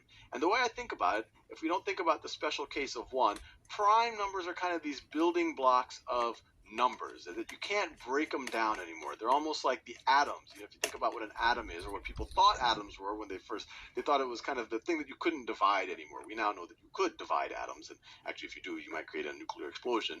But it's the same idea behind prime numbers. In theory, and prime numbers, it's not theory. We know you can't break them down into products of smaller natural numbers. Things like 6, you could say, hey, 6 is 2 times 3. You can break it down. And notice, we can break it down as a product of prime numbers. We've kind of broken it down into its parts. 7, you can't break it down anymore. All you can say is that 7 is equal to 1 times 7. And in that case, you really haven't broken it down much. You just have the 7 there again. 6, you can actually break it down. 4, you can actually break it down as 2 times 2. Now, with that out of the way, let's think about some larger numbers and think about whether those larger numbers are prime. So let's try 16. So clearly any number is divisible by 1 and itself. So any natural number you put up here is going to be divisible by 1 and 16. So you're always going to start with 2. So if you can find anything else that goes into this, then you know you're not prime. And 16, you could have 2 times 8. You can have 4 times 4. So it's got a ton of factors here above and beyond just the 1 and 16. So 16 is not prime. What about 17? 1 and 17 will definitely go into 17. 2 doesn't go into 17. 3 doesn't go. 4, 5, 6, 7, 8, 9, 10, 11. None of those numbers. Nothing between 1 and 17 goes into 17. So 17 is prime. And now I'll give you a hard one. This one can trick a lot of people. What about 51? Is 51 prime? Is 51 prime?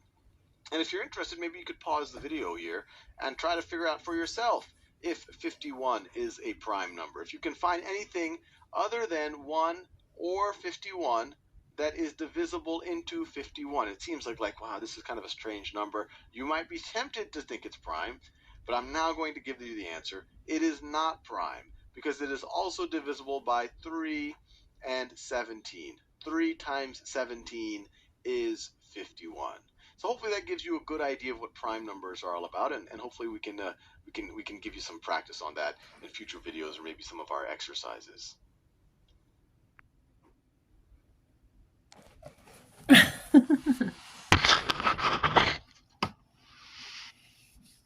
All right, well, there's prime numbers. I think I'm going to actually stop at that because I've already been live for 2 hours. So let me go ahead and end it here, and we'll come back. We'll continue next week. Let me go ahead and write in for next week. Another thing is that when I do my scheduling, I'm learning about this more and more each day, is that when I pull from last week and go into next week, it helps me build what each day and each week I'm going to be doing. You know what I'm saying? Like it keeps it very detailed. It almost forces me to have to hold myself accountable in a sense. I don't have any other, this is my life. I don't have any other choice to blame anybody else but myself for anything working or not working, because it's either I'm working towards it or I'm not, So for next week's numbers, for next week's Tuesday, I'm going to write in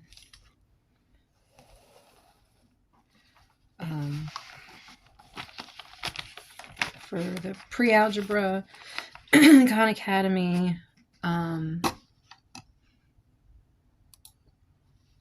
numbers.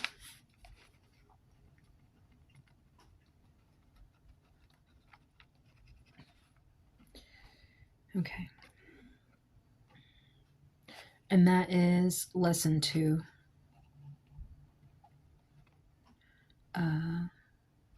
Of the prime and composite numbers. So we'll continue from there. And I'll write that in for next week. And as this progresses, you'll start to notice there's more and more things getting involved. That's just how I am. So we'll see. But until then, I hope y'all have a good day, good Tuesday with some tacos, or at least a margarita. And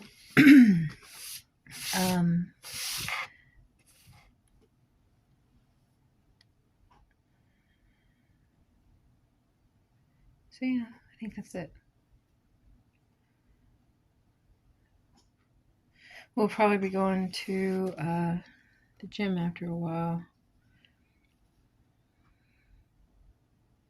And Goodwill. We are going to be looking for a new webcam because this one sucks. So I guess I will talk to you guys when I talk to you.